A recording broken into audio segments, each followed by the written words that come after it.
management. Furthermore, the views and opinions expressed in the following program do not necessarily reflect those of PGGM Internet Radio and its management.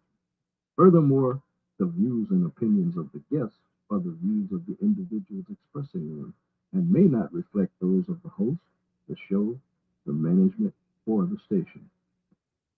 You're tuned in to the Talking Points Talk Show with your host, the Princess of Radio, Evangelist DJ Renee, Monday through Friday, starting at 8 a.m. All right. Okay. Now, we should. We talking. We talking about what's going on in the community, and from what me and Manu talked earlier, it's like what I'm hearing. People talking about this stuff, and they talking about they have to go through this and this is that and all this, this, all this. Then they telling me that still it's almost impossible to pass because you got Republicans that's outnumbering us in the House. You got Republicans that's outnumbering us in the what in the Senate. Then you got different people who won't stand up. You got people that can't stand up. We have to be careful what we're gonna say here. We got to be careful what we're gonna say there. You got people who can't organize. Main thing you can do is write your registration, tell the people what they want, and they put it up there. Then you got people who don't believe in God, so they don't want you to pray that God will move on the heart. They just want you to be hopeful that it'll just happen.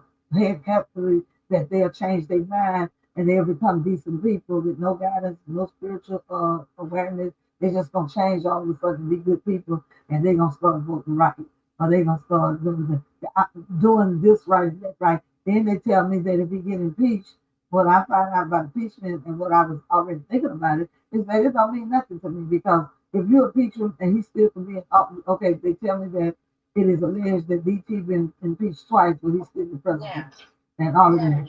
So, the impeachment to me don't do nothing but just have a bad mark on that you was impeached.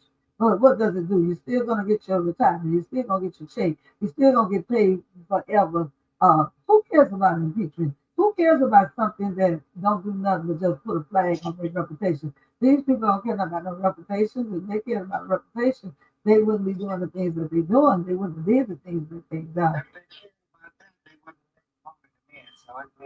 It means not absolutely nothing. But now, man, you said that Nixon and Clinton are different ones who it is alleged that, excuse me, when they got impeached, they either stepped down, something happened with them, and then even if they get impeached, they can be pardoned, even because Nixon was pardoned or what have you.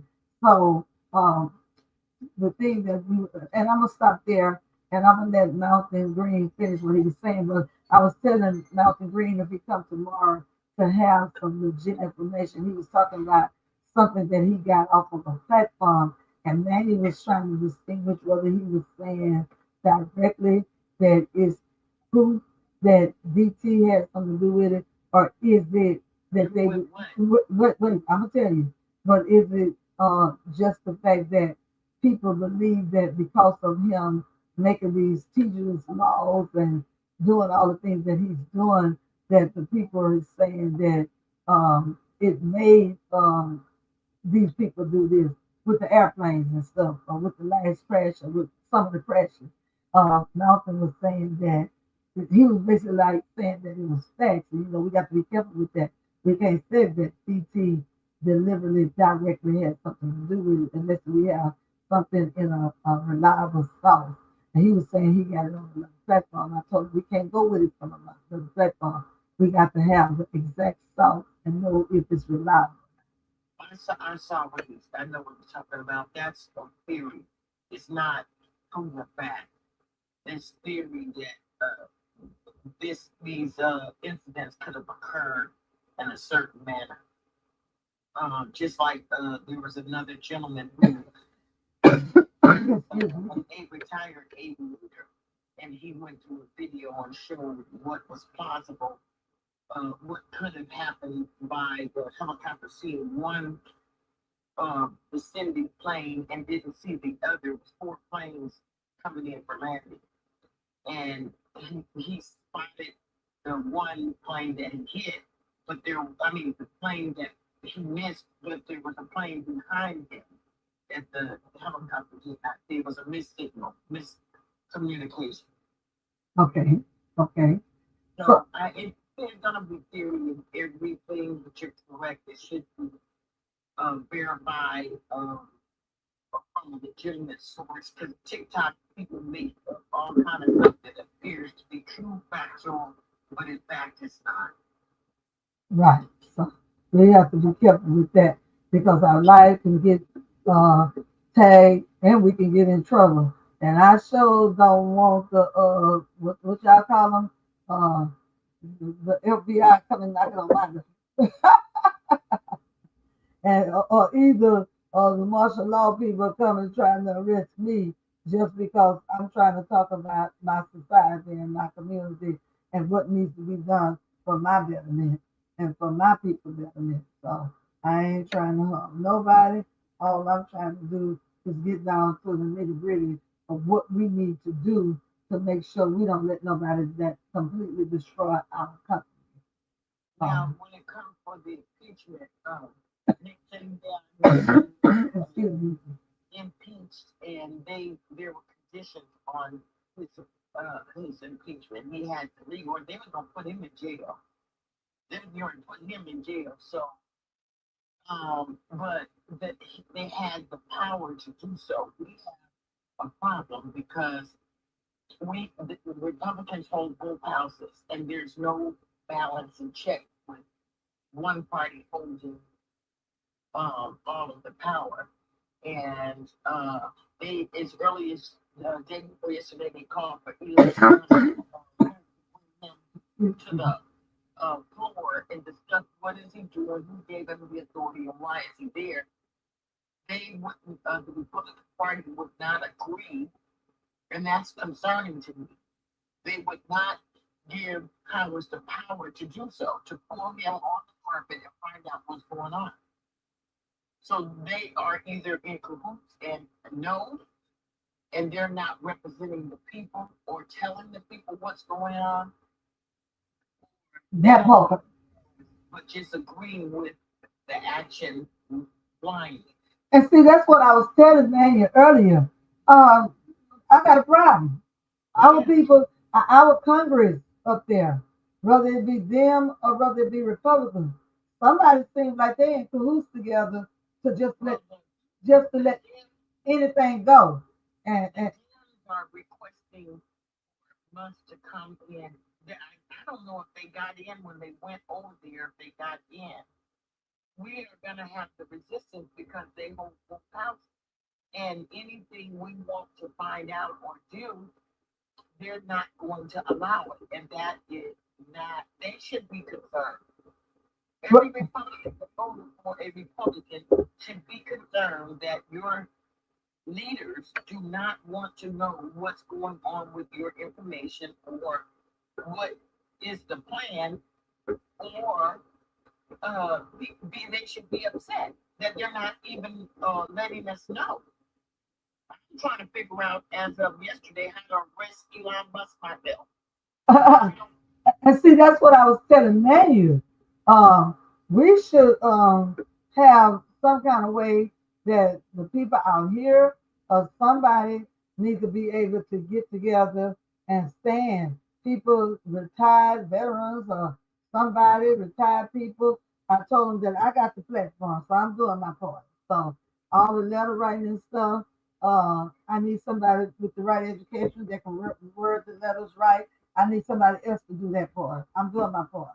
I'm allowing a platform to be here for us to get together and talk about it and find out how to get together and make a difference.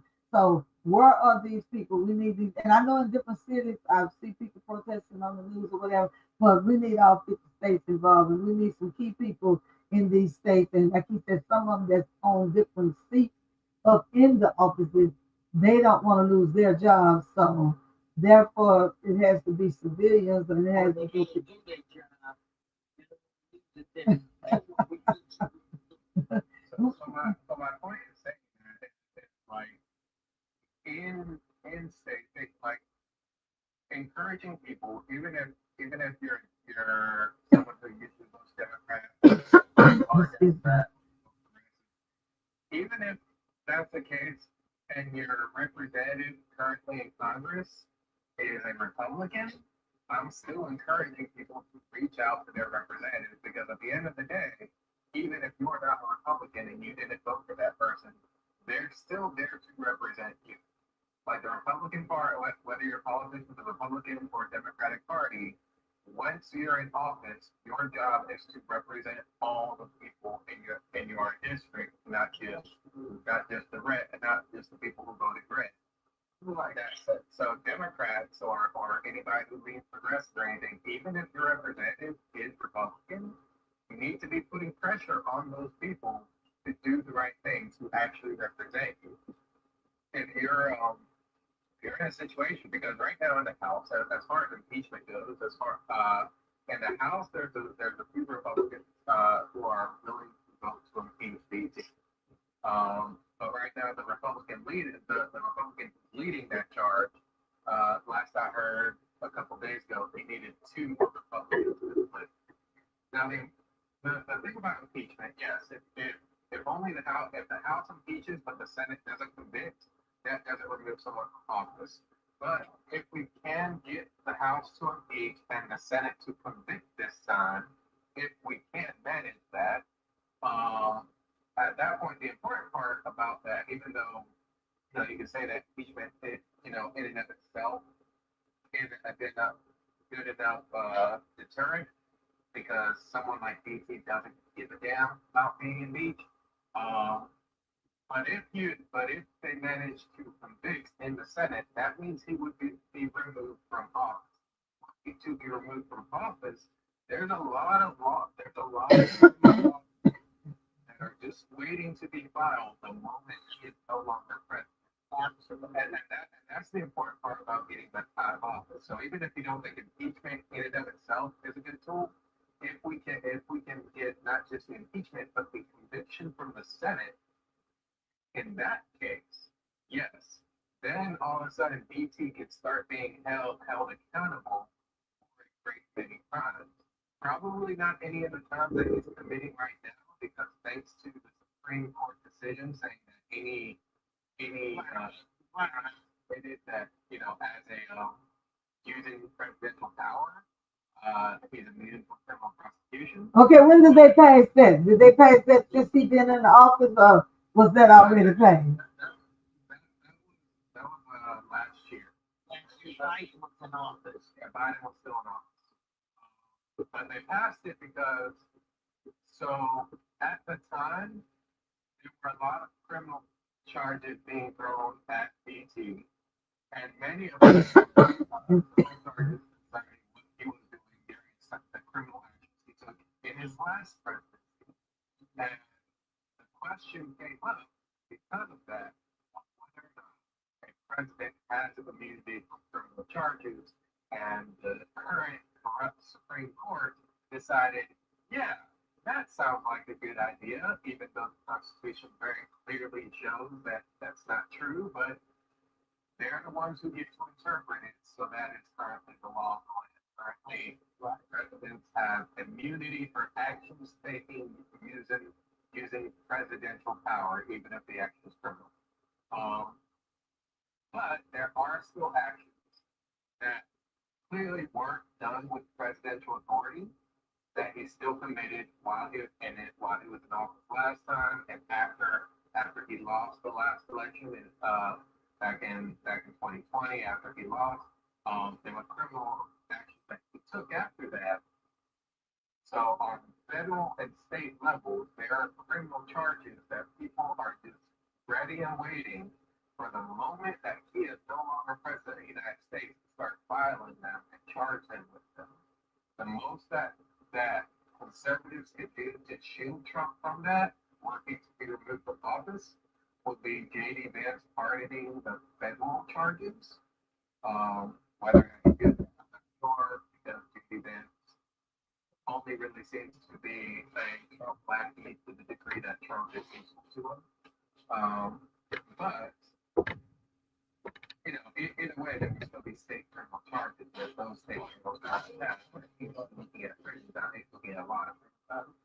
And was one of the reasons why he personally needed to win this election because he knew if he didn't win the election, he'd be in prison pretty soon.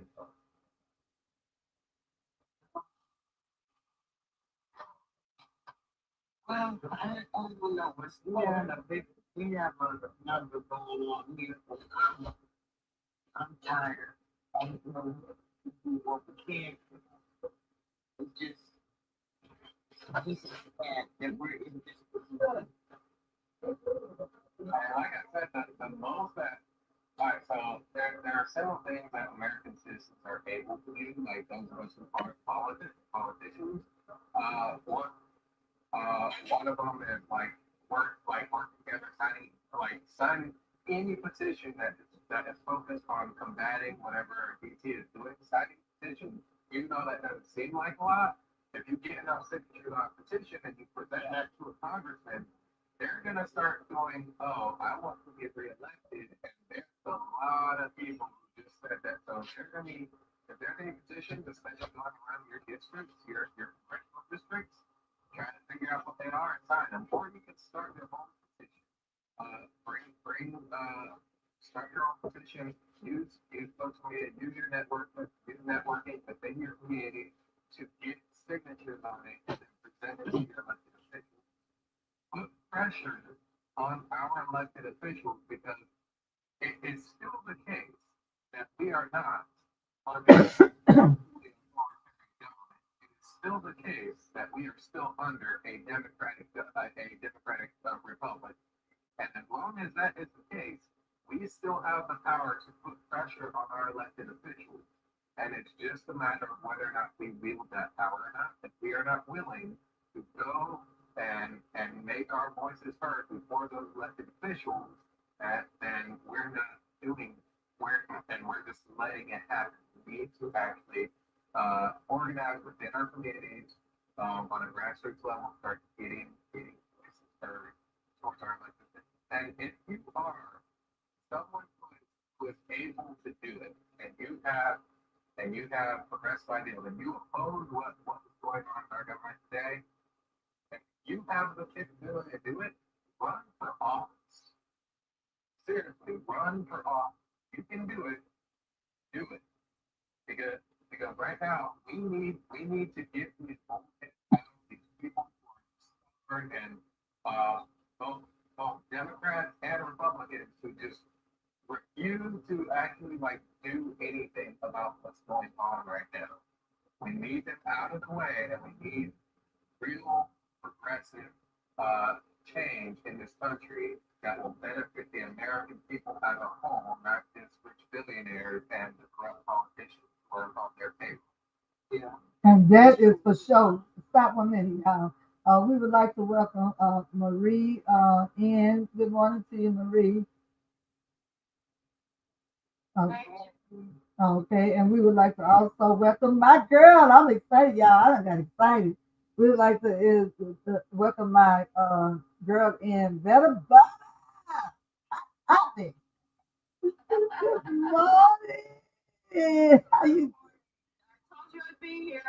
Well, look, this is my second half because I do from 8 to 10, but everybody wasn't in. But man, you came in pretty early, and we had a long discussion. Then we had a Muslim young lady who was a millionaire, but she do vote, but she didn't vote, and we didn't get to finish talking to her because she and I got off into religion because she was Christian, I was Muslim, and I try not to let this platform get off into religion, but it's almost inevitable sometimes. And so, but thank God that Manuel, who he don't mind me saying is an atheist, he stuck to it.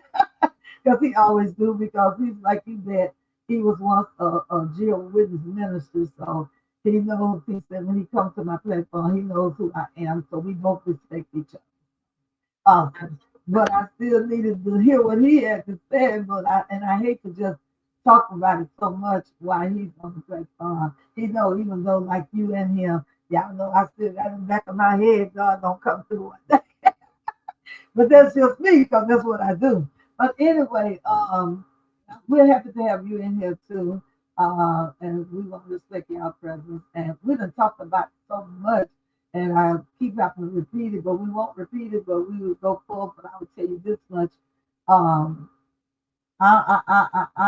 I'm disappointed in the fact that nobody thinks anything could hardly be done, or that we got to depend on the legislation and the branches of government to do it. And we are saying that it's almost impossible for them to do it because it's more Republican or more conservative or more people who are against what we want. Uh, what we want to happen, and more will sit back and allow DT, and we don't say his name here, we just say DT, would allow DT to just do whatever he's big and bad enough to do and sign whatever he wants to sign and not come up against it. But it is my hope that the judges and the people in the different states and everywhere, and even the ones in the up there in Washington, will vote a lot of that stuff down. And then we talked about the impeachment thing of them trying to get him impeached. And as far as I'm concerned, and Mama should agree with me, impeachment don't mean nothing to me because it don't mean nothing to them because they still gonna get paid. They still gonna have the legacy of being president. They still gonna get paid after they retire and all of that. And Manuel said, well, I said, what did it do? Just put a stunish on to say that they was impeached and that's supposed to make them look bad. Some folks don't care nothing about that. They still getting paid. They still doing what they want to do because if they cared about that, they would still be doing all the foolishness that they're doing if they cared about that. That don't mean nothing to them, that impeachment. So that don't mean nothing to me no more because impeaching them ain't doing nothing for us. Impeaching them.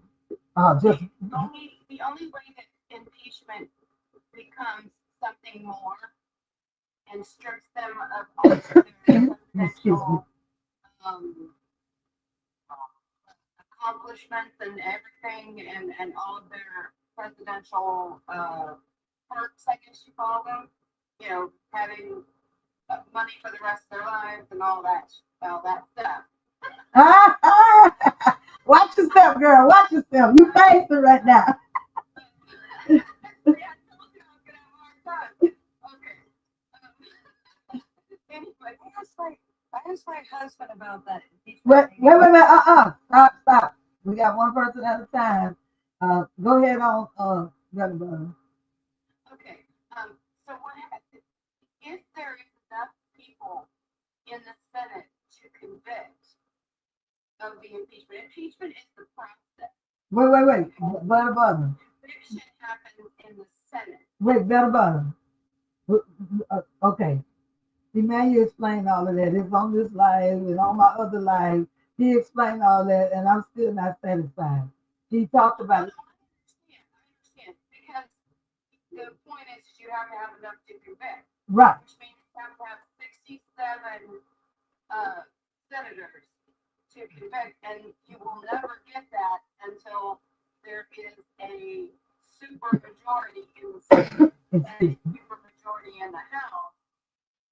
Right.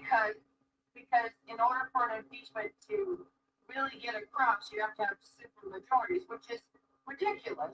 I agree. That's ridiculous. Right. So after he told me that, I'm still saying I can understand why people are so scared and so worried because you it's like and to me, like I said, being spiritual, the only thing I see can ever get through with this people who don't believe in a spiritual leader. It's just a lot of hoping and wishing and luck. But for those who do believe, we're gonna have to pray that God will move some hands and move some hearts because Before me who said people who have the inclination to run need to run for office. Okay. People who have ideas for a progressive future need to run for office. That's the answer. Okay. That is absolutely the answer. Okay. That's the answer. Okay. And also we were saying earlier, and I was saying that just like the Martin Luther Kings, the Medgar Eggers, and the different people who stood up, and the Malcolm X, all the people who stood up for society, and it cost them their life. It seems like we got to have some more people, unlike you and I, and different people who have these platforms, and that is getting the information out to the people and letting them know what is A, B, C, and D, and it ain't no in between. We are doing our part. And I know you have a little thing where you say you would have to get a whole scooter to try to get out. I have a thing where I would have to get some finances to do what I really want, or get somebody who's more educated than me to word things right, to send to the representatives and to do this and to do that. So, but if you get it together, I'll show come and stand with you. But I'm doing my first part right here. See, I'm the type of person, I'm not about just talking, and I'm not just about thinking about it. I'm about being about it. But I can only be about it on the level that I'm in. Yeah, I got an able body. I can come out there with you and pick it and do all of that. But I still need a leader, a person with a voice, a person who has the education and intellect to write the letters. So what Manuel is saying, every state, all of us need to have somebody. We need to find somebody who can write the letters into Congress and let them know how we feel about these things and how we know what can we do. We need to get together. Y'all need to do something because we're not going to stand by idly and let one man or a few representatives up in there, because they tell me he keeps his cabinet real little. So we're not going to let these few people, whether they have money or don't have money, and even if it costs us unenlivened or whatever, we're not scared. And because, hey, as far as I'm concerned, life is only a vapor, and I got eternal life. So when I get up out of here, I'm gonna live eternally because I believe in the God. So that ain't the most important thing. Now when they catch me and I'm on my and they do it to me, I might say something different, but in general, that ain't the thing. Because many have lost their lives for something that is good, and some have lost their love for foolish, their life for foolishness. And we do know that when we get out and we stand up, you got the people in high power. Like I was telling, we have to be careful what we say a lot on this live, so they can pinpoint us, the government can pinpoint us right where we at, and they can have somebody come get us or whatever. They say I have to be careful with saying all of that and whatever. But like I said, for God I live, for God I die. For God I live, for God I am alive, and for righteousness I stand. So if I do, well then that means y'all supposed to take up the torch and keep on moving. That's what I took. So most of the stuff when I'm saying that we gotta be careful, just because anybody coming and trying to collect you, the only the only way that they be able to legally do that and don't question you is if like any of us were to make a threat on an official platform. Yeah. But I don't trust anything. People in high power, because see, I don't looked at too many TVs with the people who are called the M word, and baby, people do anything. People will get rid of you and think nothing of it because they don't value life. And if you coming up against their protocol and all of that, because see, that's what I'm understanding too, that you got people, the people that work iniquity, work all the evil things of this earth. They are even over the politics. So they are the ones that's determined, just like in the gambling. They're the ones determined if you win this boxing or if you win this presidency, if they impeach this person. It's way more than what we're looking at. We're looking at the voting. We're looking at the we're looking at the this and that and the other, but it goes way beyond that. That's just like with the Constitution and all this stuff being changed. It's the more people pulling, it's the more people pulling the plug. And like I told Megan earlier, talking to somebody that had been in government, they said one person told them, "You see what they doing out there on the floor?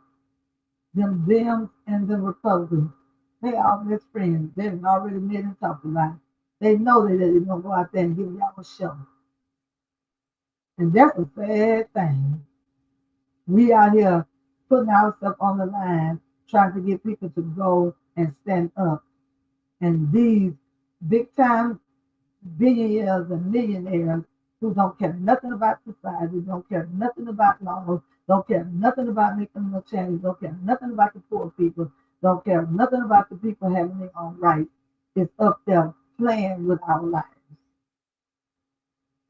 and playing with the United States of America, playing with the world. That's what they do. And somebody have to cut them down and shut them down. And a lot of times it ain't gonna be no vote, it ain't gonna be none of that. But anyway, I'm sorry. I'm just putting it out there because we gotta make some things happen. We gotta stand.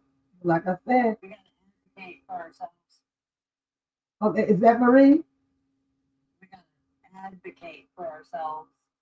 Okay, who's talking? Oh, Lilybird. I'm at the bottom. Okay. Hey, love you. Thank you for coming in. But she said we have to. Someone else will. Okay. Bella Butter, you want to say something, baby? I know I ran one. I can't hear you. But you want to say anything? Okay, you're saying all the right stuff. Okay, Marie, you want to say anything, baby? Yes, yes. I advocate all the time. There's an app on your Play Store called Five Calls. It actually says what you should be calling your representatives about.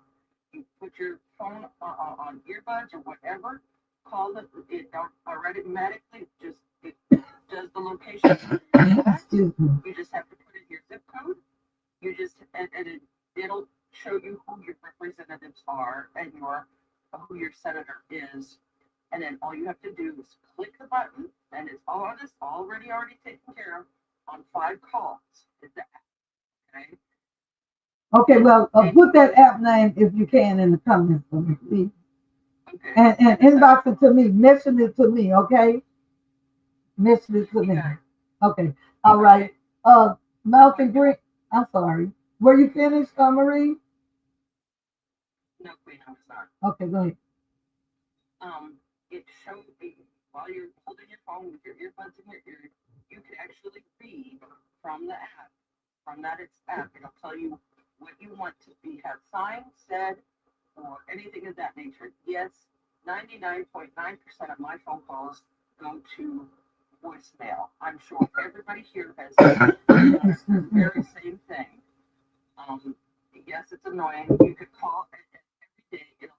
It'll give you a prompt. It'll tell you what's on planes. Also, remember there is also the ACLU. There's also the NAACP that you could sign up for. Democracy Docket, Move On, all of those other. You could get text messages, and all you don't have to worry about You don't have to worry about writing out anything. They already have it done. You just tap on it, and your name is added to AKA petitions or anything of that nature. Okay? Okay, thank you so much.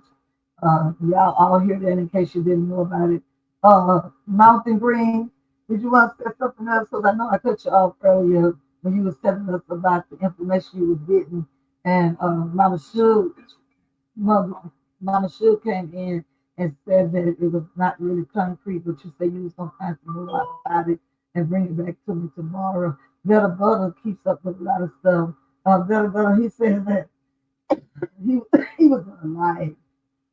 And excuse me, they were saying that DTM, and we wasn't sure, man, you tried to break it down to see was he saying that, so we got to be careful what we say, was he saying that he had concrete evidence that DT was directly related to some of the crashes, or what, excuse me, or was he saying that because of what DT was doing, it could have caused people to put these crashes together.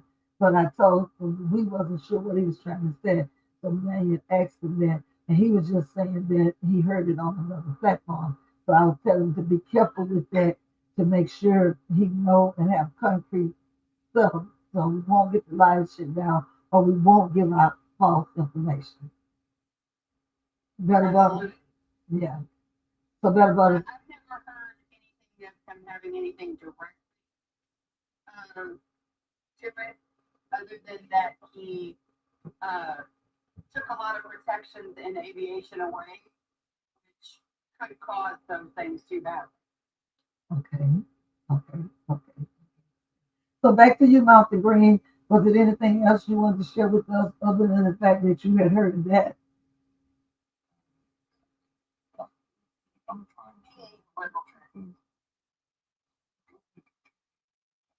to.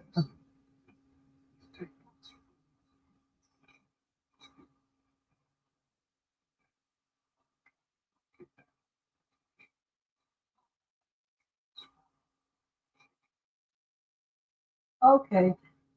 Okay. Let's welcome Kara in. I'm gonna get back to you,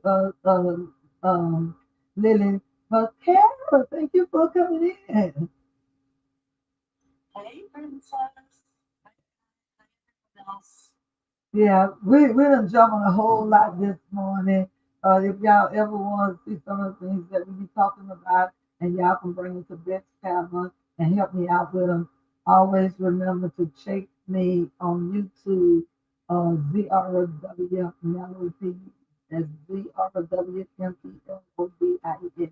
Pull it up, and you'll see a whole bunch of videos. And most of the talking point videos, I try to make sure if you have to fast forward to when we start talking, because if nobody comes in, I just play gospel music, and sometimes we might do a little bit about the Bible, because the talking points is mostly life challenges, music industry, and politics. And I really started with some politics, but I got to get y'all in here now. And so when y'all not in here, I just do me, and that's gonna be gospel music and preaching and teaching. If y'all come in, don't just go by because I see y'all do that sometimes. Once I realize y'all are in here and I know that y'all do read and y'all do watch the news, and that's who I'm in this room right here because we got to have balance. And most people that a lot of people that are spiritual is going to come and be those who see what I'm talking about. And then they might learn something about how we need to start voting and won't be stuck on stupid and making the mistakes that we made this election. Yeah.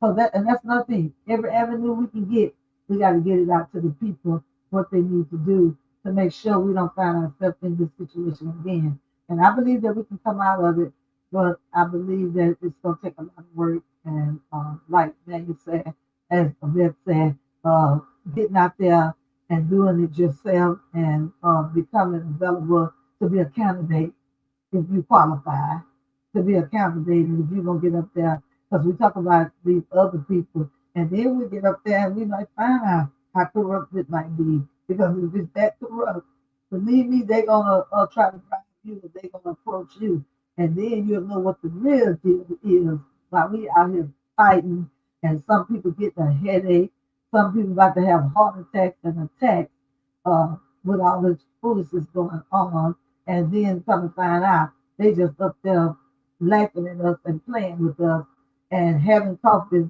Democrats and Republicans across the board and not studying us and not trying to come into no kind of, as they love to say, working across the aisle. Yeah, give me a break. We can't tell. Ain't nobody working across the aisle. When President Barack Obama was in there, it was always about, oh, he just want to go and do what he want to do. He won't work across the aisle. And then he started working across the aisle and got us up in a lot of foolishness. Wasn't able to get the medical bill passed the way he originally wanted to be passed, which he probably knew he wouldn't. He was going to have to compromise. But all these things people need to know, and they need to, and we need to know that these people is just beating us on a chain. So that's why people say their vote don't count. That's why people refuse to go vote because they find out about the Hindu agenda, or they find out about the what they believe might be corruption or what have you. So, um, that's where we at. So, Kara, what do you want to share with us today about what's going on in the news? Like I said, we're going to talk about several things, and the Elon Musk, we're going to talk about him taking over the financial whatever, and which I don't understand that either. If we got a Congress up there, Republicans, Democrats, some kind of way. we shouldn't have to be the one writing nobody or doing nothing. Our Congress that we have elected and some up there should be able, and I heard Manuel or somebody say the Dems do want him to come before them and so they can ask him why did he bother in there, how can he bother in there, but some of the Republicans rejected. So that's a serious thing right there. And I think Manuel said that um, some Republicans want to do something, but they need two more people to come with them. I'm not understanding how we got a whole country that see what's going on and see how this state and people being destroyed by the minute in these first 100 days. And you mean to tell me that you don't have two other Republicans that got some good sense that know that this is not the way society is supposed to be run to come over and they up there just putting on a show in front of us and foolishness. I mean, something wrong. And I said before first and last, if they go to touching all this stuff, veteran stuff, social security stuff, there will be another war, a W, whatever you want to call it. There will be another W. Rest assured, it will be another W. And need for indeed. And there will be a civil W because people are not going to honestly stand by. This is not 1930. This is not 1700. You got too many people. The Republic, the main one, don't want to get rid of your Popeyes. But you got too many that got Popeyes in their hand. And if they don't do something, some of these people who don't mind being incarcerated for to protect their society or to protect their rights, they will go sit up in there. And then we're gonna have a whole big mess around here. And I can't that part. That's what I'm saying. Keep in my head. That part. There are more of us. And like me, I'm not gonna go out there with a Popeye, but I can count a hundred more will. Especially if they mess with their Social Security, their disability, their SSI. Yeah. Okay, so but we got to have these people on board too. We got to organize, and people always talk about, and we got to do it peaceful. But when they get unpeaceful, when they do martial law, On your point there, the oh, the people standing up. I mean, we saw it when they were having problems with the border last week. And they were speaking about it, making their voice heard that, hey, we don't like this. We're not happy with this. This is not the way it's supposed to be. And cutting the funding, that is going to start some major problems. Like I said, there are more of us than there are of them. And, it's hurting the kids first. And I've made my opinion very clear about children, and they should not be separated through this. They're children. And one thing I mentioned earlier, well, it's not happening everywhere, but in my local area, for some reason, people are running into coffee shops. I think it's a conspiracy. They're taking out all the coffee shops, and then the entire everyone is going to revolt about their coffee. and then also, Pointed out to me that we did that. It was called the Boston Tea Party. I said, well, it's about to happen again.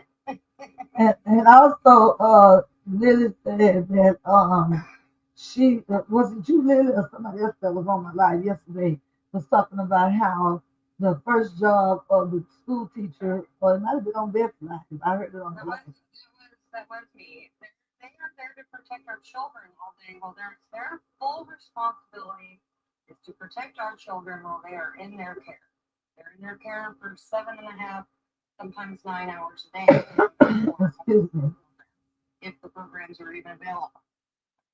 And so when they're doing these deforestation things, they're coming into our schools, they're affecting all the students in that classroom because they're watching their friend being hauled out of their class. That's affecting their mental and emotional status. That is a form of abuse. So that's the government is enforcing abuse upon our children, and I don't agree with that. Background to the Obamacare, everybody hated that. Everybody was like, no, we're wasting money. Well, let me tell you firsthand, it worked. It was a very good program. We lost my dad 10 years ago. Within a couple of days of my dad passing away, my mom got sick with nephritis fasciitis, which is a flesh-eating bacterial infection. It's in the groin of her leg. I had to go to the hospital. 2 weeks later, they had to remove 7 inches of tissue in her leg, and then they were going to do an MRI to see if they got all of it. If it had spread into her hip, they were going to remove the leg of the hip. If it spread to her lower organs, they're going to make her comfortable to almost over. And mind you, this was days after my dad had just passed away. She was in the hospital for 16 days and then went to rehab. Before she was even awake, we got a bill in the mail for over $300,000.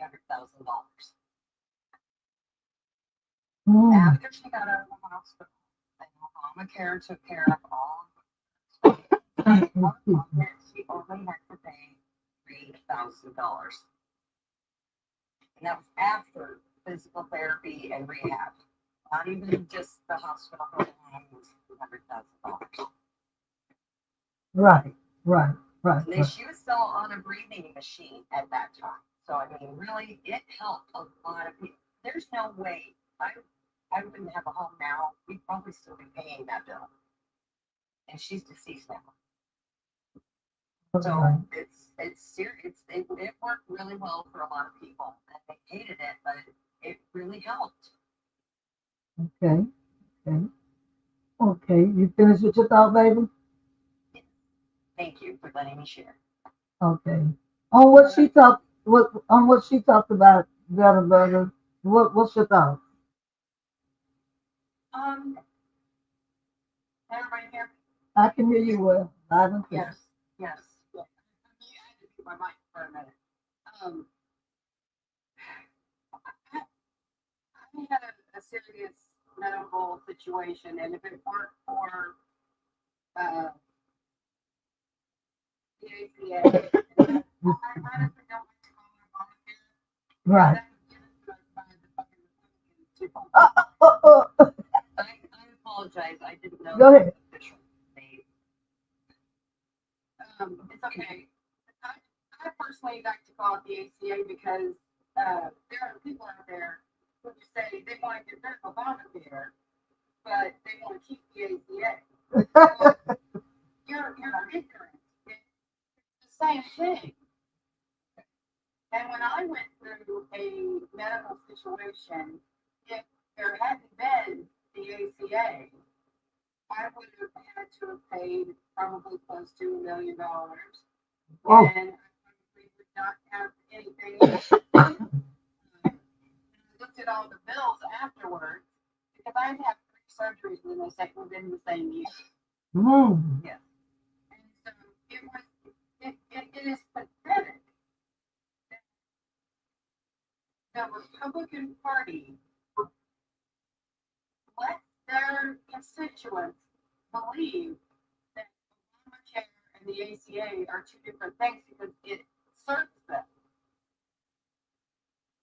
They know the ACA is not the same thing, but they let their constituents believe that they're fighting against Obamacare, and they'll say that they're putting in stuff to get rid of Obamacare, when what they're actually getting rid of is the thing that a lot of their constituents depend on. Right. And their constituents don't realize that Obamacare and the ACA are the same exact thing. And what's really bad is it's just like they used to say Obama phones. Oh, Lord. Okay. There was a program put in. My father-in-law, who's no longer alive, would call it his Obama phone. There was a program put in that helped people who are having problems with money and not able to have a cell phone, but needed to have one to work or to do things or to communicate with places like you have to have a cell phone now to communicate with a lot of social services because that they have an easier way to do it.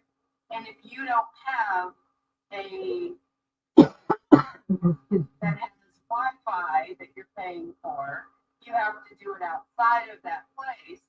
And if you can't afford a cell phone, you definitely can't afford a laptop or a computer to carry around with you.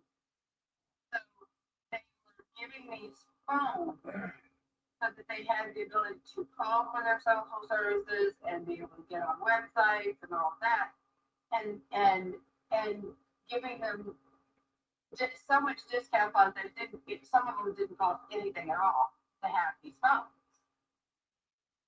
and you had to qualify to get them. And apparently, the Republicans didn't really care about that so much, but they still called them Obama phones. Bunch of They were foolishness. using these things and calling them something and saying it as a negative, not a positive. It's ridiculous the things that we have allowed politicians to get away with doing to keep people ignorant of what is really happening in our society. Right. And that's all I want. Absolutely. Okay. Now we're gonna move up to Marie. Did you want to say anything? No, I'm good right now. Okay. All right. Kara, you want to say anything? Yeah, I ran across this, or someone brought this to my attention, and I think it was in somebody else's Discord.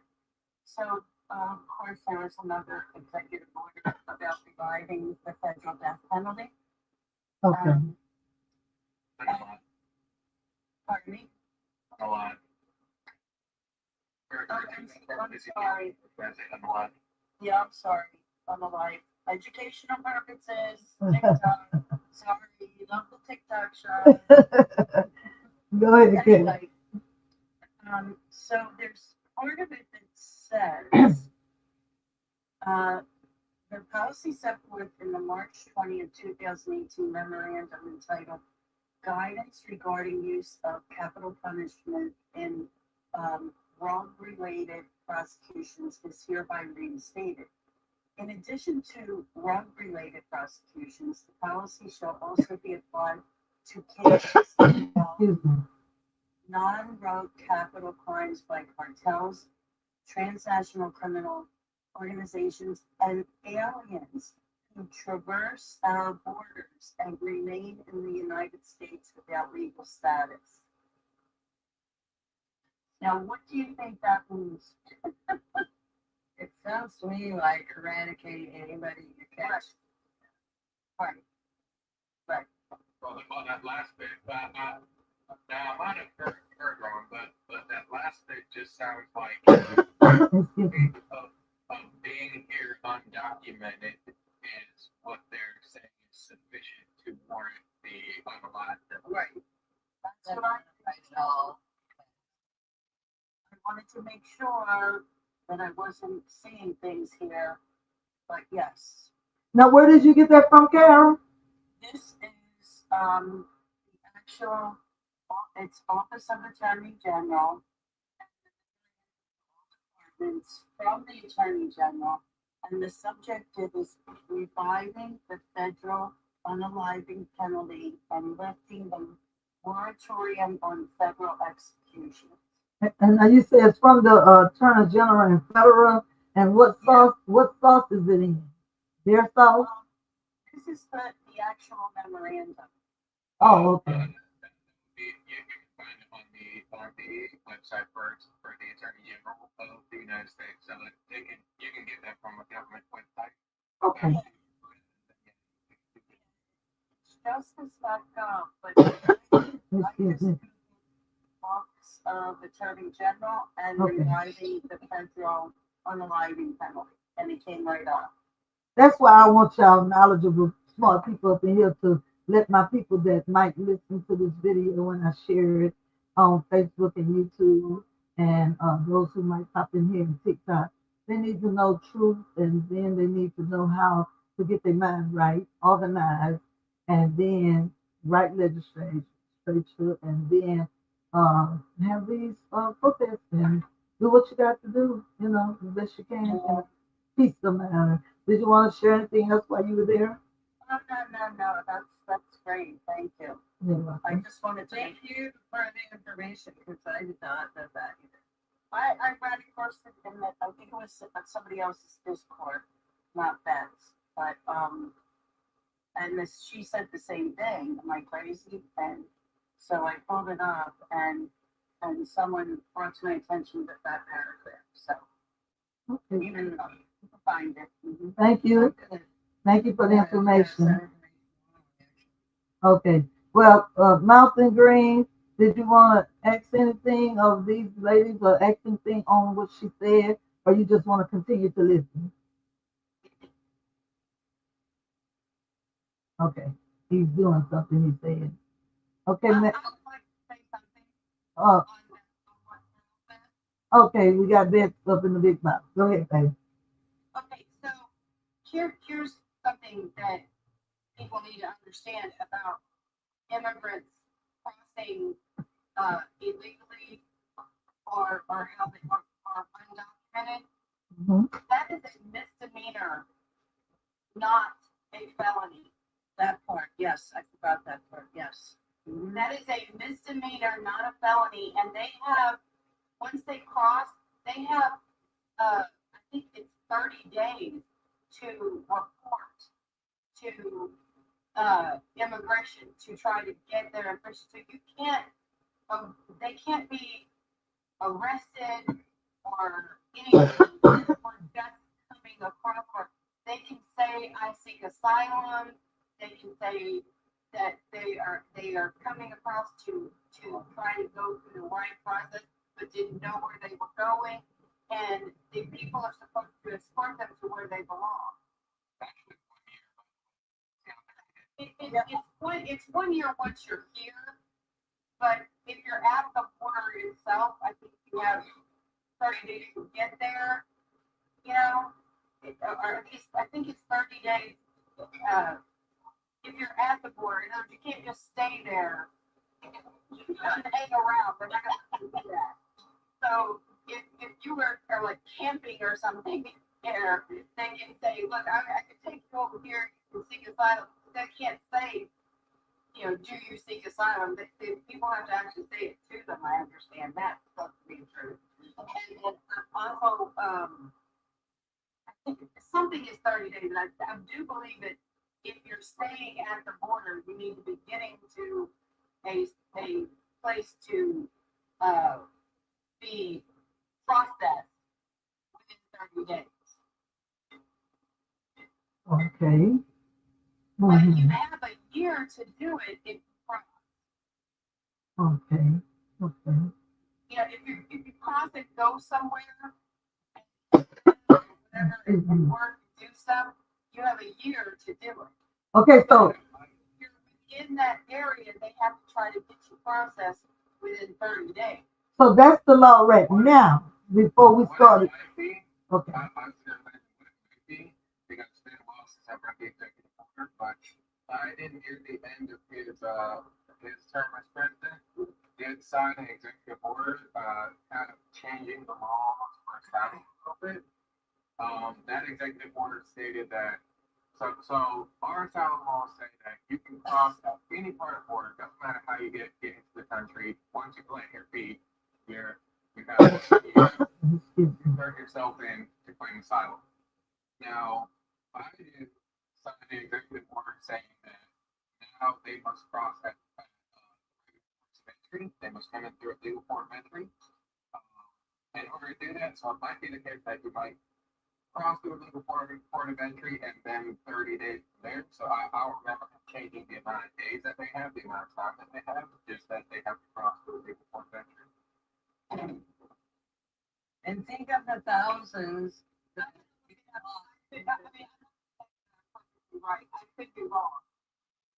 I know that it used to be. I know that at one time it was a year, but something was changed, and I don't think it was changed under Biden, I think it was changed under Trump the first time, and Biden didn't get rid of it. Well, I would say that Biden did in fact sign an executive order saying that people need to, people thinking that travel is coming and they work for it. Now, don't you want to think, like, after the border bill didn't pass through Congress, Right. after Trump finalized the border bill that were being passed through Congress that had everything that Republicans say they wanted it, that was part of the series of executive orders that Biden ended up signing to just kind of do a lot of the things himself. Well, the only thing that he didn't manage to do was anything in that bill that costs more money, because only Congress can choose how money is allocated, so it doesn't have that power with the executive order. But everything else in the bill that he could get done, he did. Amen. Amen. He had to vote for it. So, Ben, are you giving us more before we put someone No, else? that's all I wanted to say is that it's a misdemeanor, it's not a felony. Okay. And for them to put something out there in the way of trying to bring federal unaliving back, then that's kind of ridiculous to add that at the end as if it's a felony and it's a crime punishable by unaliving. That's ridiculous. Okay. And what are they gonna do? Like, just pew pew people, or are they gonna give them a trial and then pew pew them? Like, this makes no sense. Statistically speaking, any person in the United States that we're in our jurisdiction, has constitutional protection, specifically equal protection. So they would that includes right to a trial by jury of 6 years. That includes habeas corpus. That includes everything that an American citizen would have in a criminal trial as far as their rights. Any undocumented citizen also, or any undocumented person also has that. So they would have to still, by constitutionally, they would still have to try them. But they have to, like, so in order for them to say that that is an offense, and no matter what the AG says, if they don't have a law saying that that is an offense punishable by unaliving, There you go. Okay. you can't really do that. Like, so that if they ever did try it directly, I have to read that memorandum because like I haven't read it and I know that legally speak can get kind of complicated. Yeah. Yeah. So I want to be able to read it before like but just on the surface level from what I heard you say, for them to actually be able to do that, they need to elevates crossing the border illegally from a misdemeanor to an felony punishable by unaliving. That makes sense. Okay. Could pass state laws like Texas and any other border state could technically pass their own laws within their states, turning it into a felony. But the AG can't say that that's federal law. It's like they don't have the authority to dictate what the law is. They just have to. Once the law is written, it's pretty much enforceable. Thanks. Thanks for explaining that. Yeah. Yes, I appreciate it as well. Okay. So we have so Manuel was talking about that. We have some stuff in the comments. Carrie, if you can help me out. First of all, will you please, if you don't mind, say good evening to everybody that came in that you are familiar with. Because I can't help but see. I got these glasses on and still can't see. Can you just say hello? I know Dewey is down there and he had a statement down there that I want y'all to address. So can y'all look right quick and see who's in the comments? I know Dewey came in. I know Nana. I know Marie knows her, but she was talking with her. Well, she knows her.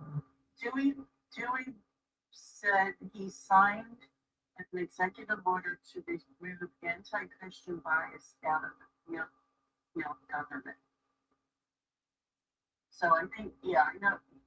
I think we talked about this yesterday, the persecution of Christians. I think that's what he's talking about. Okay, okay. One moment before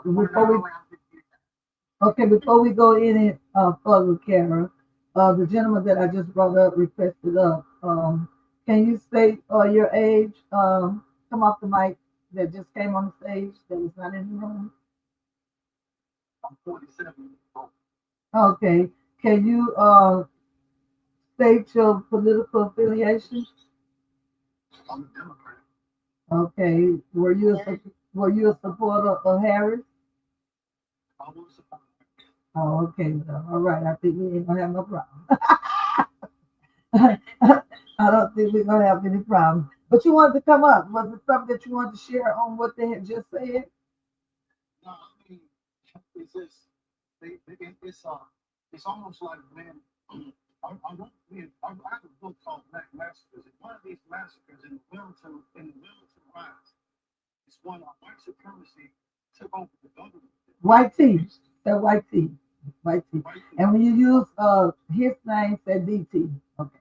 So go ahead. Okay, so in these events, when all the stuff that transpired during this time, you see a lot of the rhetoric, the verbiage, the language. Right now, the Secretary of State just put this guy in charge of cleaning up the house, and he said he only wanted good white folks. White tea. White tea in position if they want the country to do good. This verbiage is right. The same thing, that's what they said when they did what they did. They went after they did what they did, they went into the government and they told them same thing that you see today. The only difference is this happened in Wilmington, North Carolina in 1865, and they're doing it in the White House 2025. And don't nobody realize you see how frightening this is. What you're hearing, what you're seeing. They're going into the government and removing people. They put white people, white team in position. It's unprecedented.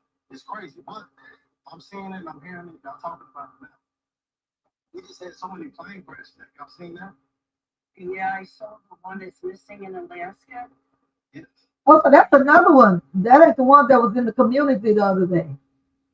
So there's another one. They said since this year, I've just seen this today. They said they've had 56 plane crashes in this year, and last year they only had 37 plane crashes worldwide. For the whole year. For the whole year. So that might be, I'm sorry, I don't mean to interrupt you. Can I say one thing though? That might be kind of like what Mountain Green, the other platform, was talking about the reason they tried to relate it to whatever's going on in the White House. But like I said, he didn't have the credible source to say exactly how. So even now, we just speculating. It's not credible source to say that is actually why it happened. But due to the fact that so many are happening, I take it from what you're saying, all of this is in a state of the United States, and for you to have 56, and some of them must not be being reported nationwide because you all have only, well, I heard about the helicopter running into the airplane, and then I heard about just a regular helicopter, some kind of plane landing up in a neighborhood, and I think the people were out unalive, and I think with the helicopter and the big plane, y'all can tell me if I'm telling the truth or not. The big plane that had 67 people, and the little helicopter had 3. Yeah, 3 or 4. Okay, and then another plane, I don't know how many they had of if everybody was unalive in the community, and then Yeah, and that's what I said. That could have been, well, did the plane hit somebody's house or hit somebody while they was on the street? It hit, thank God, it hit, like that's Old Cobbin Avenue. It pretty much hit Cobbin Avenue, but it exploded and the houses did catch on fire. There was 6 people in the plane, including a little girl that just spent um, her treatment at Shriners Hospital. They were taking her back to Mexico. And then one man on the ground was unalived. He was in his car, and I think 24 people were injured on the ground, and I think 5 are still in critical condition. And so all 6 that was in the plane unalive. Yes, it was 2 pilots, I think, 2 doctors, and then the mother and the child. Okay, country, and everybody that may hear this information, all of this is not coincidental. No, we don't have no concrete information saying that it's related to our administration, but these people have been being fake up until this point. You will hear this every now and then, and you just heard the gentleman say they said 30 across the whole world on accidents with airplanes. Something is going on here. And since something is going on here, and it's going on within this administration being up there, everybody got to take heed. Um, those who pray, gotta pray. Those who hope, gotta hope. Those who know how to get up off their tail and go and try to congregate and get together, gotta do that. And we would rather do it the ones who are going to do it peaceful before the ones who's not going to care to do it, but they're going to make sure that they protect the people that the innocent people. I'm gonna tell you like this: is there some people that's just here? They don't know what their direction is, but they live every day because God gave it to them. But when something like this happens, they'll be willing to give up their life and be surrounded by military or whatever and do what they got to do to put this stuff in place. So we don't want that to happen here in the United States of America. My government itself, the people up there in those high places, the ones who telling you that they don't want this other man to come before them and find out how he doing and to stop him. And I don't. I guess you got to do due process, but sometimes just like BT don't do due process, and he go overboard around, and they let him get away with it. I think everybody else they need to let everybody else get away, not doing due process because somebody needs to step up.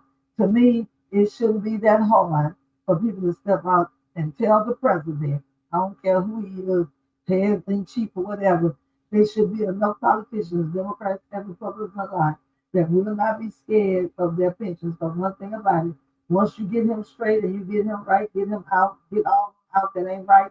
Once you get them where they're supposed to, all your stuff can be reinstated. So you shouldn't be being fearful, period. You shouldn't be being fearful, period. You should stand up there and do what you've been hired to do. And that's stop him. Stop him. And I know it might not seem as easy as I'm saying it, but it was easy as I'm saying it for him to do all the things he done done, and y'all let him get away with it. So y'all can stand up. You can still stand up, even if they have to take y'all to the court, like they took him to the court, because all they're gonna do is take y'all to the court, probably just like they did him, and then throw everything out. So, but don't be fooling us up there having talkers with the other side and even with him and saying we're gonna take him for a road. Because y'all, it seems like a lot of evil work in high places to me. It seems like some people is sitting up in our White House that do not have the country's best interest at hand, don't care about people being alive left and right, and they're not trying to help us. They're not trying to help the country because you're not going to tell me in a country that's supposed to be great as the United States of America, they can sit back and let all this foolishness go on with one group of people. How many people does somebody say that he keeps his cabinet limit so he can be in control? You got him and probably what 30 cabinet minimum. They say everybody else have 100 and something. Y'all help me on that. How many cabinet members did he have last time he was in? Beth, I know you know. Beth probably researching. Karen, Right now, I don't know how many he had. I know less, Hillville will have less than other uh, administrations had because he likes to control everything. But, okay. honestly, I don't know the exact number. I know that normally an administration will have hundreds of people working to help them keep up with everything. Cabinet is specifically so. Cabinet includes the vice president and then heads of different departments. That totals around 16 people, including the vice president. So it's as far as the extra hundreds of people that might end up getting jobs, that's everything from White House staff to other smaller positions that aren't cabinet positions but are like different administrative positions. So as far as the cabinet itself, it's set at 16, and yeah, so 16 members of the cabinet. Okay, that's the main cabinet. But that you know of them to have more than that. They conjure up different positions. That would be administrative positions within the administration, which is basically office positions and things like that to help keep things organized. Okay, so what is this other stuff we talk about when they say he have less and others have more? Are those other? He has less administrative people around him because he doesn't want a bunch of people around him, so that when he does shift, they know that Excuse. So he have less than 16, or there are some other positions that you're requiring? No, the cabinet is a set number of people. Okay, okay, okay. But okay, these other people who are going, tell me this. These other people that are going for vetting and talking to make sure that they have. If you do bad things while you're in office, you want to have as few people around you to report those bad things Okay. as you possibly can.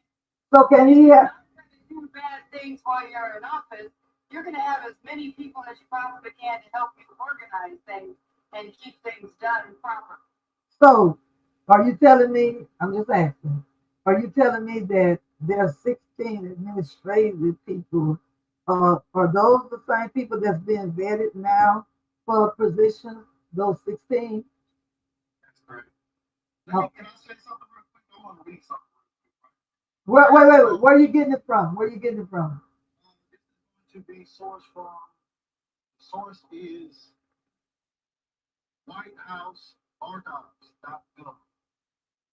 Okay, so I'm just asking everybody to make sure that's safe, y'all. Thank you. Great question. Is that a credible, y'all? Everybody agree that this is gonna be a credible? This is from Trump's White House Archives. Well, DT. So I just want to share this with you. So Wait, stop a minute. What is it, Manu? being a credible source, it really depends on how if we're curious as to what the administration is doing, yeah, it's a credible source. It's what they're doing. This is what the policies that they're putting out are. I'll say that in certain cases, because I have seen it before, I haven't seen it on this one, but I've seen it on other ones. People have seen the White House as a source for facts. And what I mean by that is when the administration puts up on the White House and say that, in the views of this administration, the administration is presenting its opinion, the opinion of the president and that administration, but that opinion is not necessarily based on facts. And that's the only way that I would say that it's not credible, that just because the president says it and his administration says it doesn't mean it's true. But if you want to know what the president is up to, yeah, it is a credible source for that. So it depends on how you're using it, whether or not. Okay, is this something as you're reading or as you read over before you presented it to us? Does it say that it was Trump's opinion in his archives? So when you say archives, that make me think it was something in his past election. No, you asked the question how many capital positions. Oh, okay, go ahead, baby. I want to give you the answer. Okay, go ahead. We're just trying to keep it safe. Go ahead, baby. Go ahead. As of February 7, 2025, during his second term, President Donald Trump's cabinet and vice president, the heads of 15 departments, totaling 15 primary members. Additionally, he has appointed several cabinet level positions, bringing a total number of cabinet and cabinet level officials to the approximate number of 24. In his first term, 2018-2021, President Trump's cabinet also included vice president and heads of 15 states. Over time, he designated additional roles as cabinet level positions, resulting in a similar total of the number 24 members. Therefore, in both his first and current term, President Donald Trump's cabinet has consisted of approximately 24 individuals, both department heads and cabinet level appointees. That's all I'm doing. Thank you so much. Okay, when we talk about these department heads, is that going to be something that's separate from the administration that? No, Yeah. So this time he got more people surrounding him than he did before? I don't know how many he had before, so I didn't really know the amount that he had before. Okay, okay, What okay. I'm talking about, what I was talking about was people are in his staff. He limited the members of his staff. In other words, people who were taking notes, bringing coffee, doing all kinds of different things, moving boxes and whatever. He limited the amount of people to people loyal to him, or people he thought were loyal to him. And I imagine he's doing the same thing this time. Okay, okay. Well, the young man shared with us about there's 24 people between the main staff and some other leadership positions. So that's what I was trying to find out. Mr. W, can you come in and help me out with this as to what you gathered from what the young man read, the 24, and he got it from on the White House site of the 20. Actually, I have to go. If you want to bring him up in my spot, that's fine. Oh no, Mr. W is here, baby. Oh, okay. He's here. Love you, Beth. I wish you could stay a I'm little gonna have to longer. go. But Mr. thank you. W, where's Mr. W? I gotta say hello to Mr. W. How are you? I came in. I told you I would. Well, thank you for your information, Beth. And make sure you come again because Yeah, I gotta get ready. I gotta get ready for my show. I gotta make a background. So. Oh, okay. But Thank I will you. talk to you guys later. Thank you, Carol, for coming in here. Yeah, but hopefully I'll see you later. I don't know what I'm doing yet. Okay. I'll be on at 3 Central. Okay. Okay. Well, before we go, thank you, Beth. Before we go to this, what this young man had read and what I asked Mr. W. Carol, did we ever talk about what Dewey had put down up in the comments? I think he was talking. No, we didn't talk about that, but I think he was talking about the persecution of Christians. That Trump signed the executive order that we can't persecute Christians. That you can? You can't. Oh, you can't. Oh, Yeah, okay. I didn't know it was being done, but That's what I was gonna say. What was that being done at? That's what I was gonna say. So this is in reference to businesses who are refusing to.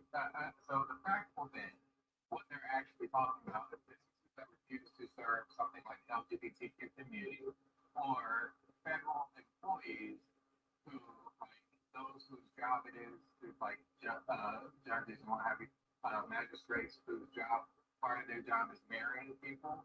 If they don't want to marry someone, they can't be made to marry a LGBTQ for example. Persecution against Christians. oh my. Making sure that businesses aren't allowed to discriminate against of people that they don't like, and making sure that federal, well, not just federal, but government officials aren't allowed to not do their jobs because they say, oh, well, my religion is against this. So that's what they're talking about when they say religious persecution. Okay. Now that's what threw me for a loop right there. Because okay, all right. I know when President Obama first signed the thing, there was a lady who refuse at a justice place to marry someone. Now, if you're in your church and you have your faith belief, or if I'm a minister and I don't think that that is the right way to do, or that I should be ordained by the way God chose me to marry them, that's one thing. So I don't think nobody should make me do it. But if you're in a government official office and it is illegal, um, you should marry that person. So I'm kind of confused when you say he signed a decree that you can't prosecute Christians because if they don't do their job, maybe you should prosecute them, but you should fire them because they got to do their job. I mean, it's legal. Uh, the marriage is the marriage. You know, they can't marry this, that, and other. So they should do their job in performing the ceremony. But now prosecute them, I'm still a little confused. I think I tried to hear what Manny was saying, and I tried to understand it, but um, I'm still a little bit not understanding. Princess, that a lot of Christian conservatives, they call persecution in this country is really just the basics of people in government positions, Excuse me. being, having to do, something in their job description. It includes potentially like marrying a homosexual couple, an LGBTQI couple, or if they're in a situation where they're a business owner, and the most famous, or at least the one that's best known is the bakery, the Christian-owned bakery that refused to make a wedding cake for a gay couple. They got sued for discrimination, and the gay couple won the suit. Okay. That is what they're calling persecution against Christians. It's not that people are going and finding Christians and attacking them or doing anything against them, but what Christians are calling persecution is making people follow the laws equally. And there's a truth about the situation for people who have always been privileged, equality persecution to them, and that's what we're saying within certain Christian communities, where the idea of having to treat others that aren't part of those communities or that they disagree with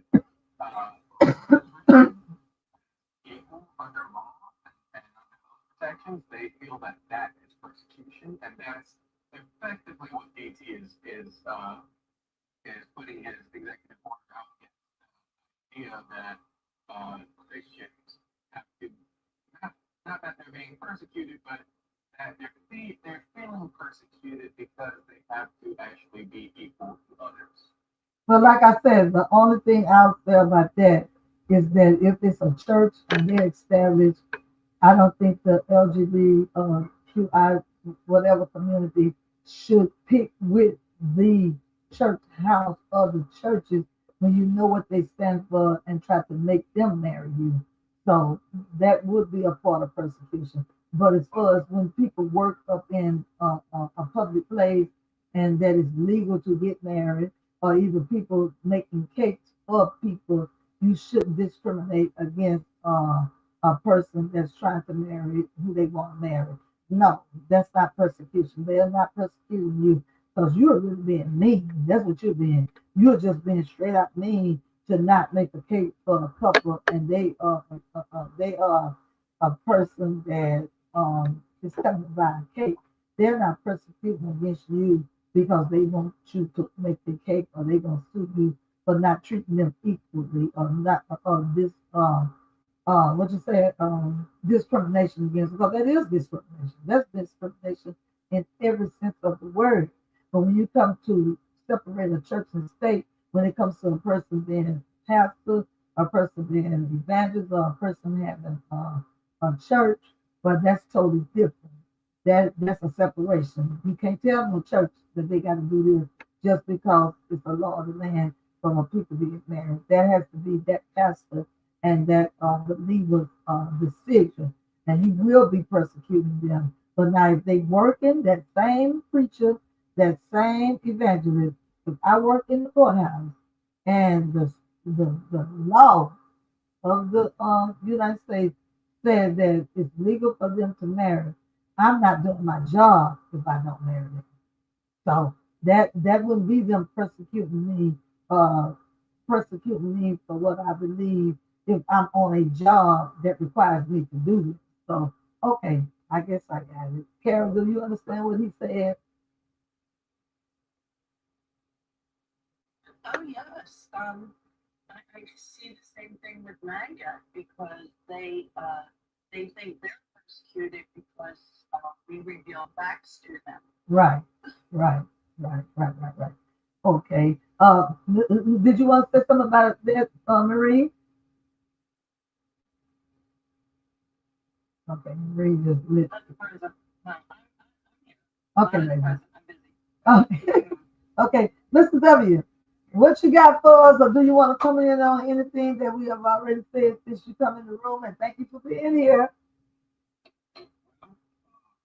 Interesting point everyone brought up, especially when you talk about persecution, religious persecution. Excuse me. Manual is something very relevant. People under the law. That's very relevant. However, religious persecution derives from people being told they are being persecuted, not that it's an actual action. Okay. You see examples here in the United States. Someone mentioned Monica. You can talk about the Christian right.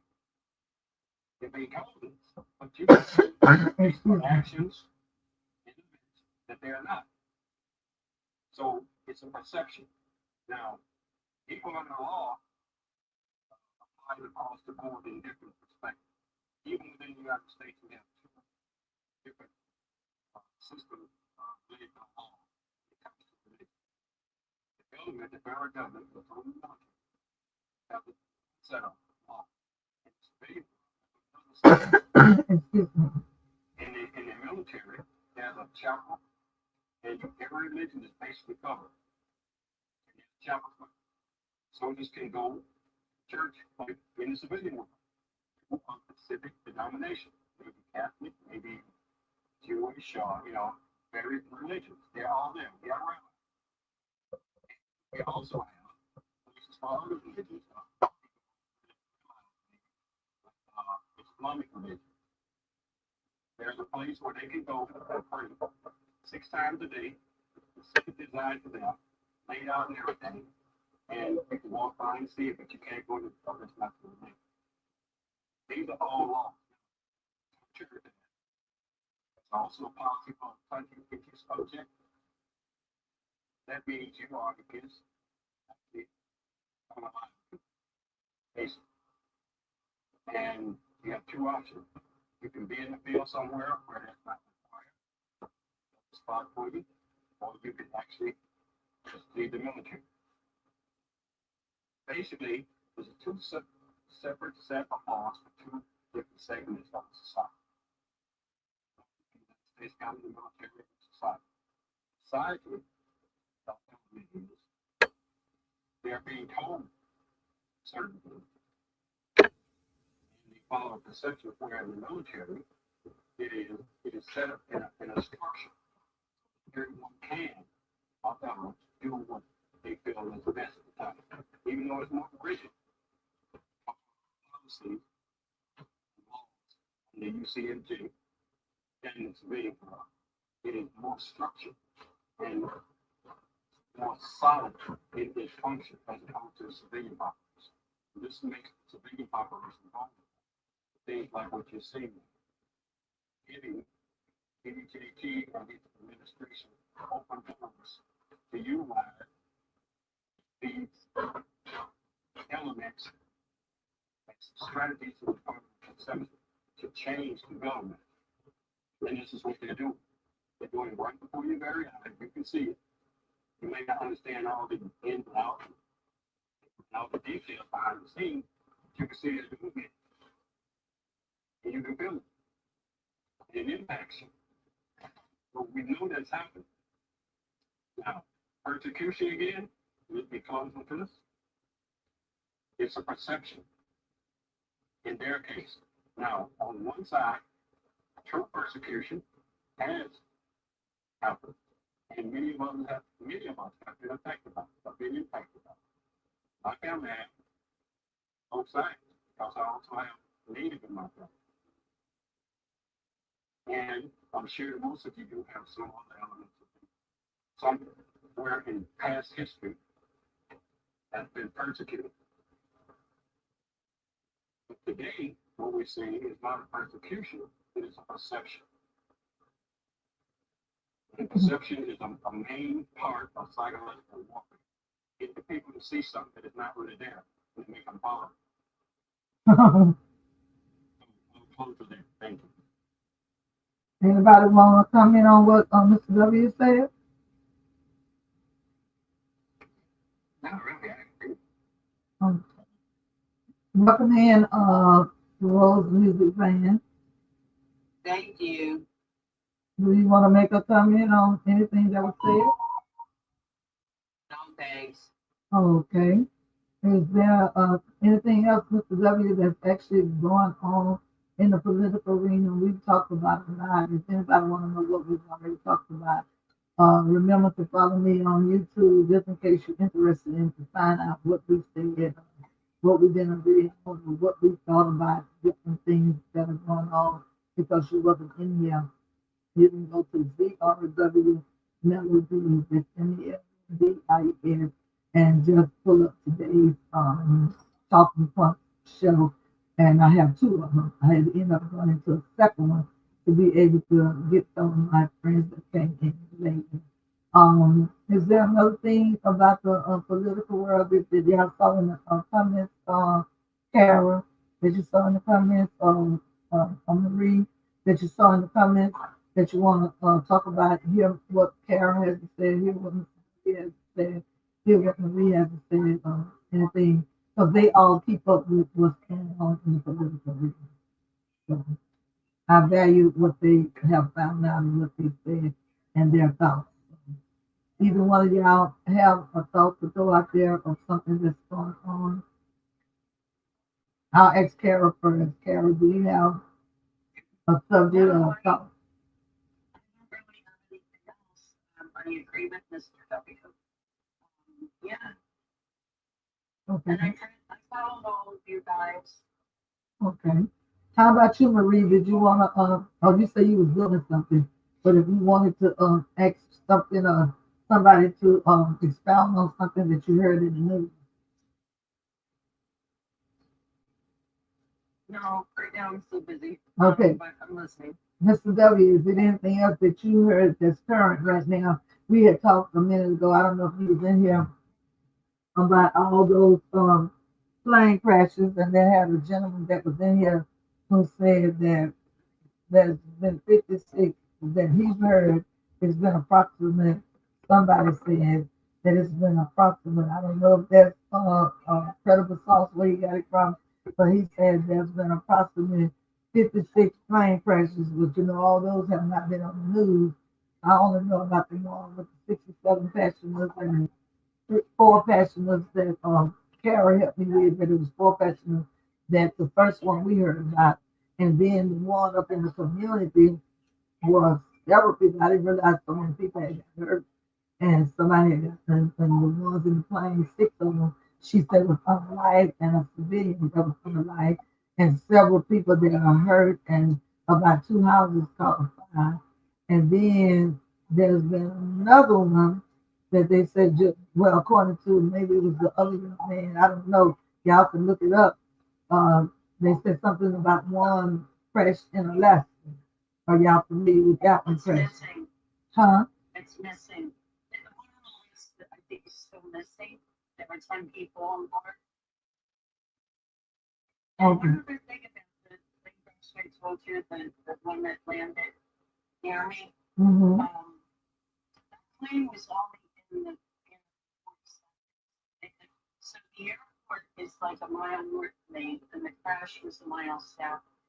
So it had just left the airport. It was only in the airport seconds, and the video shows it just sliding straight down. And so the investigation, like, you know how they quick to say something was terrorist or whatever. So do they equate that with terrorism, or are they trying to equate that? No, they're not. They're just saying it was an accident, but we don't have any answers. Also, Princess, you can't say that word on TikTok. What? The T word.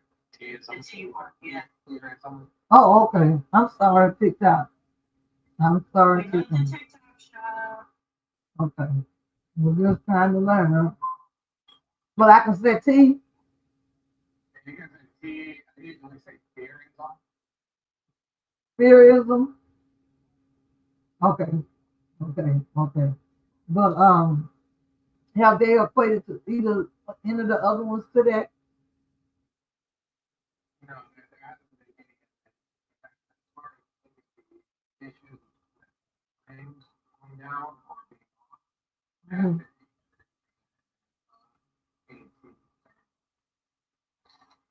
Okay. Okay. What have you heard, Mr. W? two lane corrections. Being back, very reported in the news. Of course, with doesn't have anything to do with company. Someone else is making it share when they get the data together. We'll get some type of answer. Okay.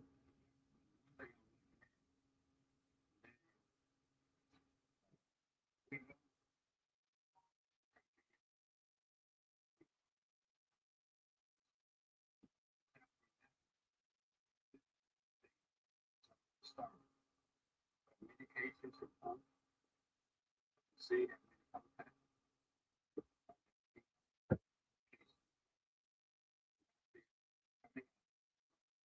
Some of these cases impact people.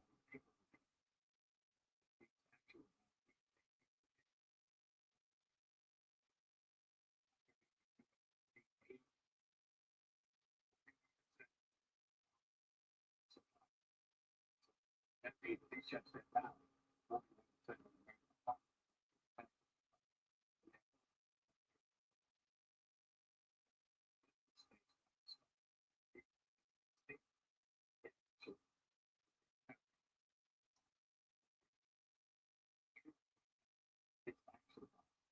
And that show everyone that his mission is not to affect pictures of the American people.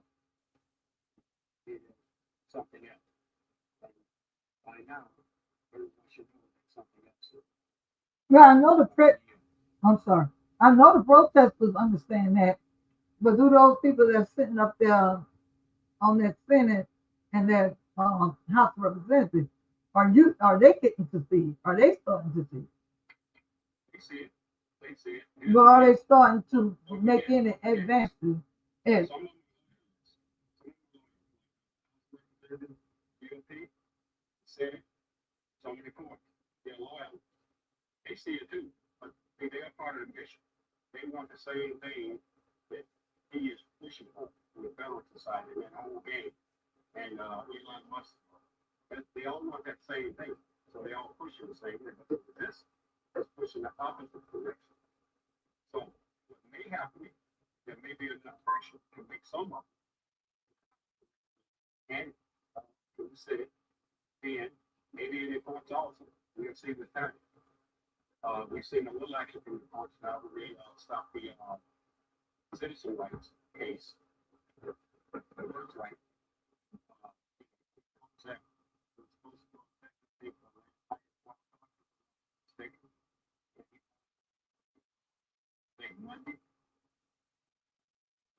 Some action, there's something happening. Okay, the vote right. Talking about the people who were already born here that happen to be from immigrant parents or something like that. Is that what you talk about, Mr. W? Exactly. I don't know everything within the package, but it has to do with Okay, man, can you help us out? yeah, so the executive order that DC signed, stating that anybody in the United States from undocumented parents that have at least one parent was either documented or was either a legal resident or a citizen of the United States will not be getting birthright citizenship. They will deny them citizenship from now on. So effectively, um, anyone born of undocumented parents can be a citizen. Is what DC's executive order said. Now the problem with that is that according to the 14th Amendment, anyone born on American soil to parents who are under the jurisdiction of America, that's an American citizen. They have automatic citizenship. The reason why the argument that they're trying to make is that undocumented immigrants aren't under American jurisdiction. However, they like to call undocumented immigrants illegals, and they try to charge them for crimes. We charge if somebody who is undocumented without papers goes out and commits a crime, they can be picked up and they can be tried under our law. That means they're under our jurisdiction. The very state of calling them illegal means that you are saying that they broke our law and are being enforced upon them. Thus, you are saying that they are within our jurisdiction and are supposed to be following our law. So that's the problem with that argument that undocumented, quote unquote, illegals are not under American jurisdiction. If they aren't under American jurisdiction, then they can't possibly be illegal because it's impossible for them to break the law because they are bound by those laws. And that only really applies to two different circumstances. Number one, a foreign minister, so someday who is like a foreign ambassador who has diplomatic immunity. Diplomatic immunity means if they go out and commit a crime, they cannot be arrested, charged, tried, and punished. We can't do that to anybody with diplomatic immunity. The most we can do is say that they're no longer welcome in our country. And then the other exemption is in the case of a military invasion. If anybody occupies American territory during a foreign conflict, if a foreign power occupied American territory during our conflict, and then like a soldier or anybody from that nationality, they were to have a child on American soil, well, they're not under American jurisdiction because while that occupation is happening, it's not like we are enforcing laws on them. We can send the police to arrest anybody from a foreign military for speeding down the road. So we're not in that way they're not under our jurisdiction, and thus any child born of a foreign military invader from a foreign military invader would also not be covered by birthright citizenship.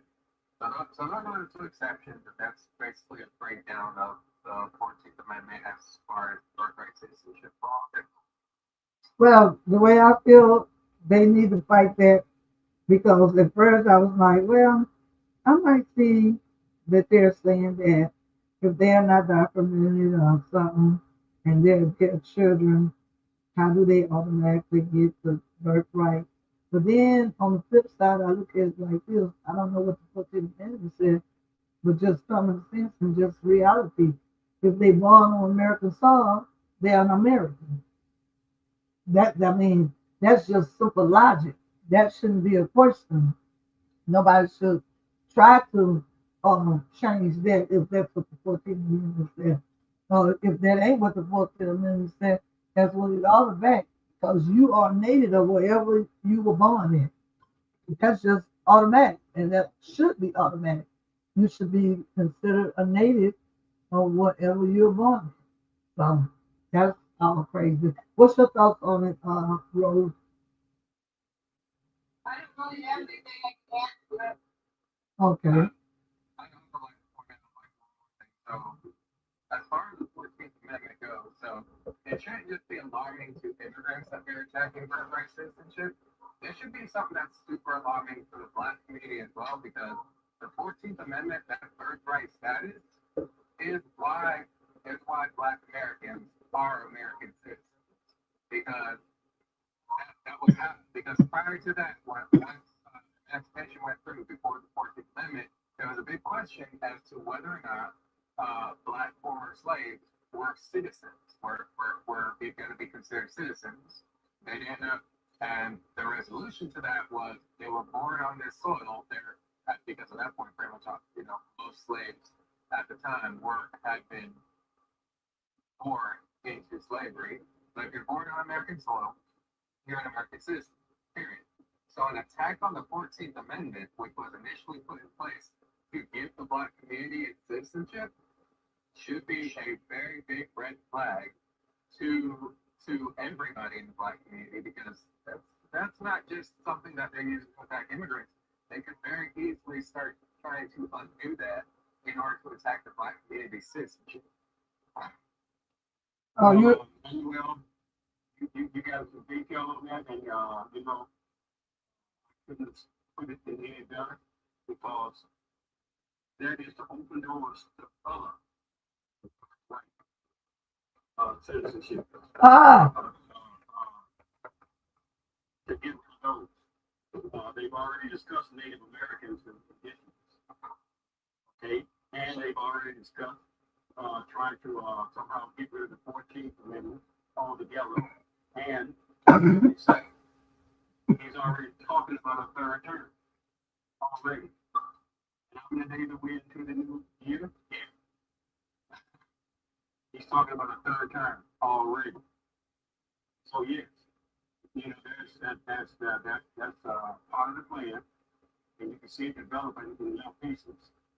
Like putting the puzzle together, and you can see it developing. Part of the plan is to basically, in some form, ethnic cleansing. Kind of like Gaza Strip. They have something, may not be 10, 20 years, 30, I don't know, campaign stuff.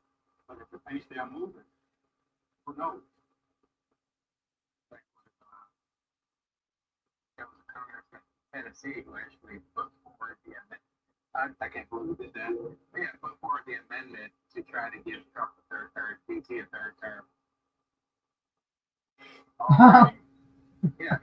He put forward, he brought to the floor an amendment to the Constitution to allow DT. Like the specifics of it would allow any president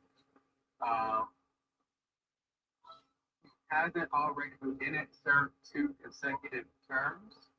Oh, okay. I see. And the way that would work, now by working it that way, it would make sure that a president like Obama wouldn't be allowed to run for office again. Oh, yeah. Because Obama served 2 consecutive terms. But if you didn't serve 2 consecutive terms, you can run for a third term after your second non-consecutive. See, I was wondering about that because I was saying they probably could, but I said they probably can't. So they can't because it's still 2 times. You done been in there 2 times. So. It requires a constitutional amendment, and in order to get that passed, you need 2/3 of the House, 2/3 of the Senate, and then you need 2/3 of the states to ratify it. And while Republicans have the majority in both the House and the Senate, they don't have anywhere near what they need. They don't have a supermajority in the House and the Senate. So they don't have anywhere what they would need to get that amendment pushed through. And even if they did, it would still have to be ratified by 2/3 of the states. So. Well, even if they were going to do something like that, not on this president. Not on this president. States would be the problem. States would be the problem. They could use the nuclear option Senate to try to get it through, but the states would be the hang up. Well, the nuclear option won't work.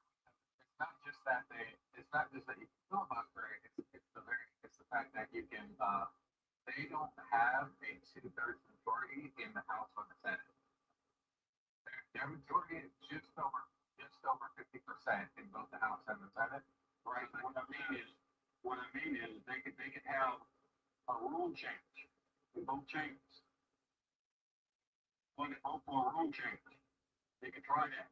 As far as a rule change, because the House passes a constitutional amendment is also part of the Constitution. So for them to lower the necessary votes to pass a constitutional amendment would require in and of itself a constitutional amendment.